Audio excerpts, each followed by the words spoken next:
cantik aja. Aku suka dia lihatnya. Kayak gitu gombal terus sama. Oh, gombal sih beneran. Loh, Van, kok kamu nggak kuliah? Aku belum bayaran kuliah, Mbak. Belum bayar kuliah? Kemarin kan Mbak udah kasih kamu duit buat kuliah. Ya uangnya habis, Mbak, buat aku belanja online.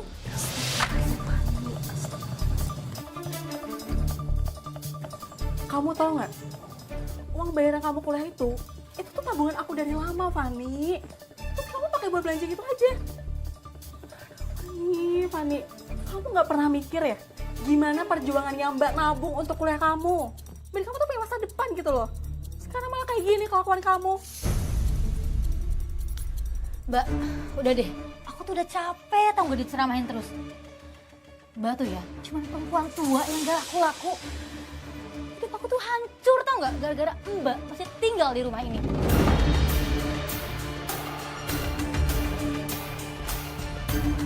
Tega ya kamu, Van. Aku nggak nyangka loh kamu bisa ngomong kayak gitu.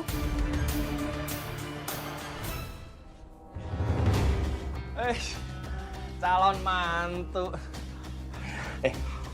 Makasih ya amplopnya.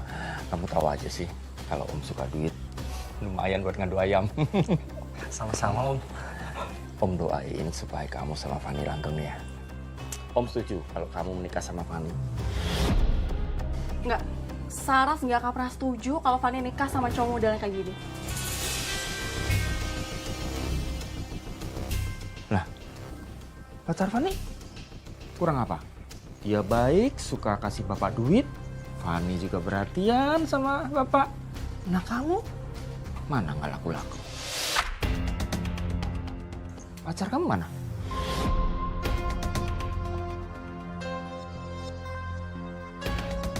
Van, ini terakhir kalinya ya Mbak kasih tahu kamu buat jangan punya hubungan sama cowok kayak gini. Ngerti, Om? Mbak cuma pingin kamu fokus kuliah.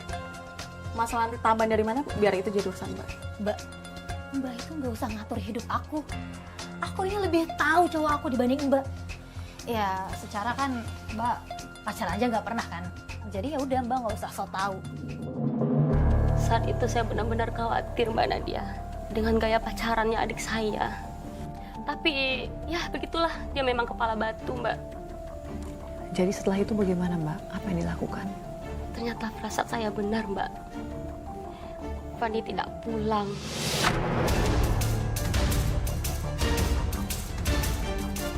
Assalamualaikum. Waalaikumsalam. Saras. Bu, kamu baru pulang lembur ya? Iya nih, Bu. Ibu kok mukanya panik? Kenapa? Fani dari kemarin belum pulang. Dia pergi sama pacarnya. HP-nya juga nggak bisa dihubungin. Sebentar deh, biar Saras yang hubungin ya.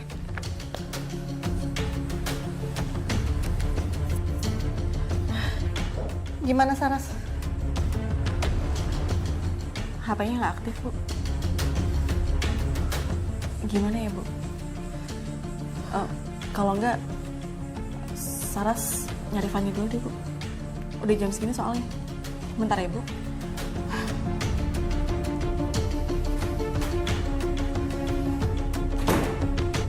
Penguasa, penguasa, berilah hambamu uang, beri hamba uang. Bapak, kita harus cari Fani, Pak. Dia udah nggak pulang, Pak, beberapa hari ini. Biarin aja, kita juga pulang sendiri. Enggak, Pak, nggak bisa. Kita tetap harus cari Fani, Pak. Ibu kasihan banget di rumah selalu mikirin Fani, Pak. Pergi sana. Ganggu bapak senang-senang. Enggak, Saras nggak mau pergi, Pak. Bapak harus tanggung jawab, Pak, sebagai kepala rumah tangga, Pak.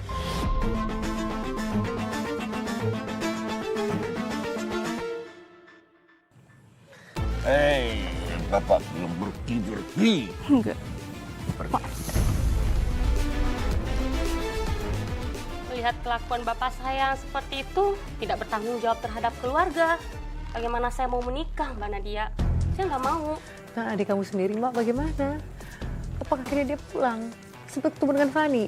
Akhirnya setelah 2 hari berikutnya dia pulang dengan sendirinya. Astaga, Mbak. Lalu apa yang terjadi setelah dia pulang? Ya saya marah lah Mbak. Saya sebagai kakaknya nggak bisa biarin ini. Saya marah. Tapi Mbak, ternyata di balik kemarahan saya itu ada satu peristiwa yang Apalagi Mbak, ada peristiwa apa lagi? Makasih juga kamu udah anterin aku ke rumah. Aku senang banget bisa ngabisin waktu sama kamu. Apalagi aku tambah seneng banget bisa sama kamu terus. Kamu pergi ya sekarang?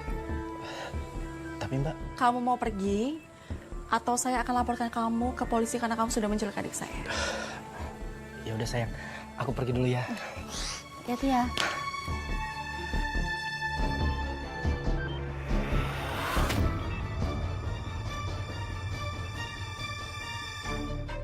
Habis dari mana kamu? 2 hari nggak pulang? Ya aku habis jalan-jalan lah Mbak sama pacarku. Emangnya aku nggak saras? Di rumah terus. Bisa ya kamu bicara sesantai itu? Kamu tahu nggak sih, Van? Aku sama ibu tuh khawatirin kamu. Handphone di telepon nggak bisa. Kamu udah makan apa belum aja tuh kita nggak tahu. Kamu tuh suka ya bikin sekeluarga tuh khawatir sama kamu. Biasanya kali Mbak, aku kan cuma nggak pulang 2 hari. Ya, tapi sama 2 hari itu aku sama ibu tuh khawatir, Van. Aku sama ibu sampai nggak tidur loh. Sampai nggak makan. Mikirin kamu tuh di mana? Kamu lagi ngapain? Kamu sama siapa? Ngerti nggak sih, Van?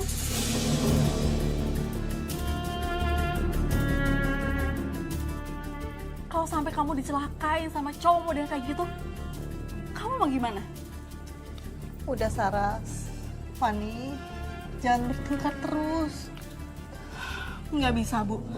Anak kayak gitu harus dihukum, ngerti nggak, Bu? Bu, ini tuh emang Mbak Sarasnya aja yang lebay. Nah, tuh kan, Bu. Gak pernah pacaran sih, jadi panik berlebihan. Tuh, dikasih tahu begini nih, Bu. Nggak bisa kamu, Van, kayak gitu terus, Van. Ngerti nggak? Ah. Ibu! Van! Fani! Bu! Bu! Ibu! Van! Van! Bu! Bu! Ibu!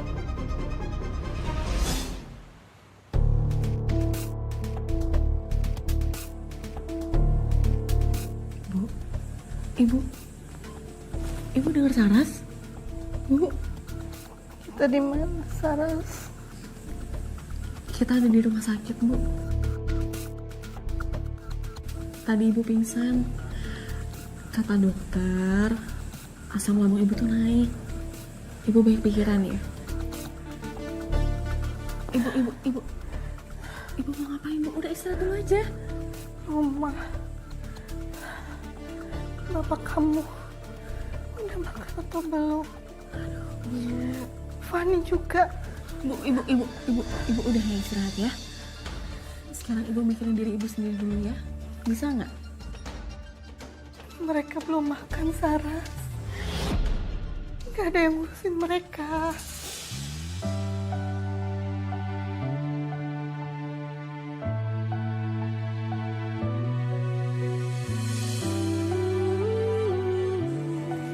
Bu, Saras ada sedikit uang buat ibu.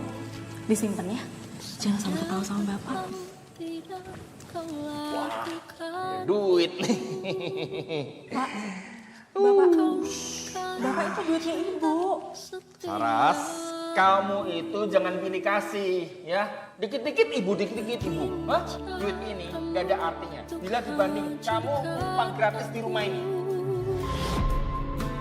Rusak sudah aku dan hidupku. Kau tinggalkan aku pergi bersamanya.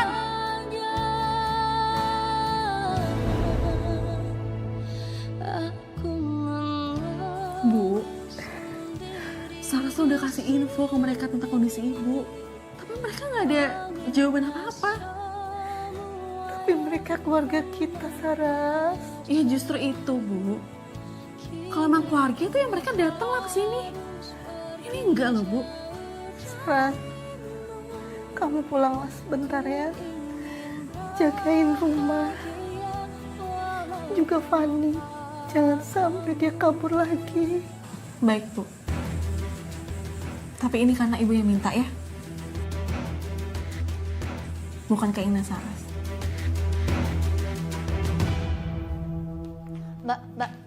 Mbak lama banget sih Mbak. Aku mau beli skincare sekarang. Tambahin uangnya. Van, ibu baru masuk rumah sakit loh. Dia tuh dirawat gara-gara kamu tuh nggak balik-balik, tau nggak? Sekarang kok kamu bisa sih minta duit buat beli skincare? Ya ngapain sih Mbak dibawa ke rumah sakit? Kan bisa dibawa pulang lagi. Van, asam lambung ibu tuh naik. Sakitnya makin parah. Dokter yang nyuruh ibu buat dirawat, tau nggak? Ya terus harus ngorbanin semuanya Mbak. Aku juga punya kebutuhan Mbak. Kalau kayak gini terus ya, aku males tau nggak tinggal di rumah ini.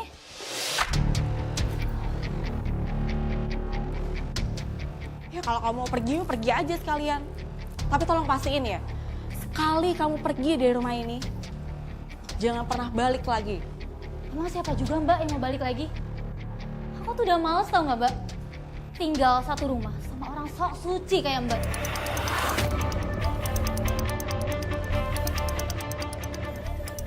Seenggaknya aku gak pernah numpang hidup ya, Van. Sambil ngatain orang lain kayak gitu.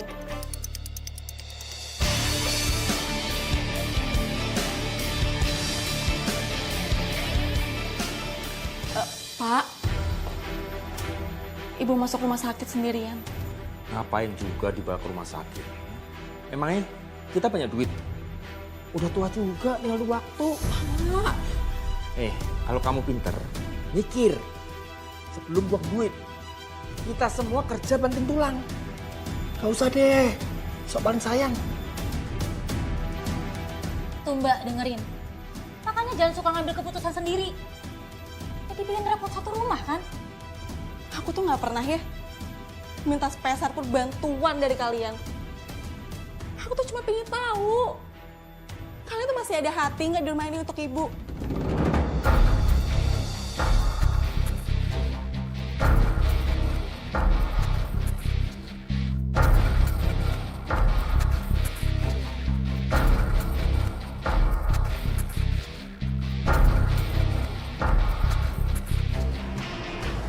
Saat itu saya melihat kondisi ibu saya yang terbaring di rumah sakit, Mbak Nadia.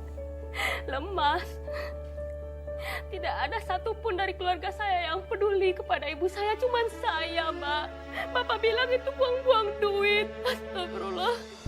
Adik saya juga malah mikirin skincare aja. Mbak, saya udah gak paham lagi, Mbak. Kamu mendapatkan berbagai macam cobaan bertubi-tubi. Iya, Mbak. Saya merasa sendiri, Mbak. Harusnya kalau ada keluarga yang sakit, saya pikir keluarga itu saling menyayangi, Mbak Nadia. Tapi kenapa di keluarga saya tidak ada?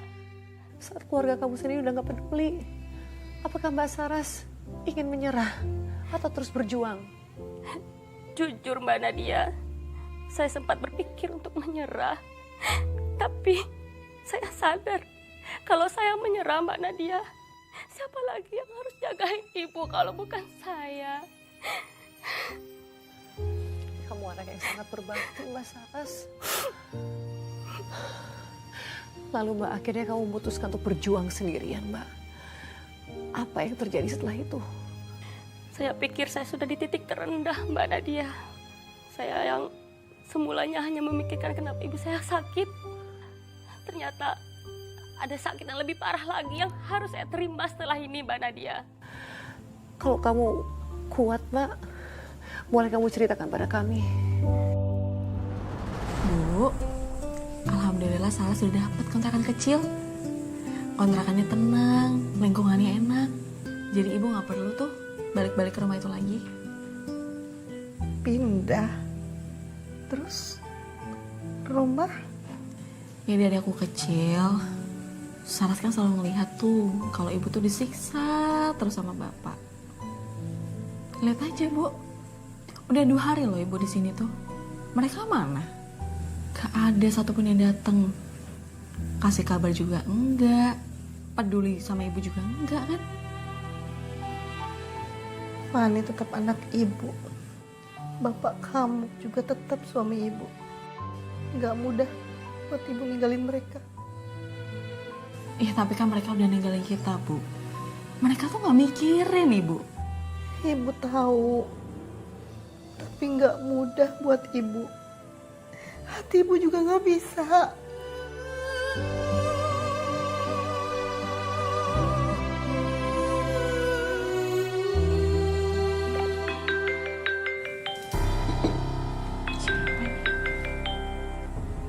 Halo? Selamat siang. Dengan Mbak Saras. Iya, Apa benar Anda punya adik yang bernama Fani? itu adik saya. Ada apa ya? Adik Anda ketangkap karena mencuri HP. Sekarang kami amankan di pos satpam. Iya, oke. Kalau kayak gitu saya segera ke sana ya. Ibu nggak boleh tahu nih kalau Fani ketangkep satpam gara-gara nyolong HP. Pasti ibu bakal makin sakit. Siapa Saras? Telepon dari kantor, Bu. Sarah kayaknya mesti pergi dulu urusan kantor. Sebentar ya. Nanti Saras balik lagi. Oke?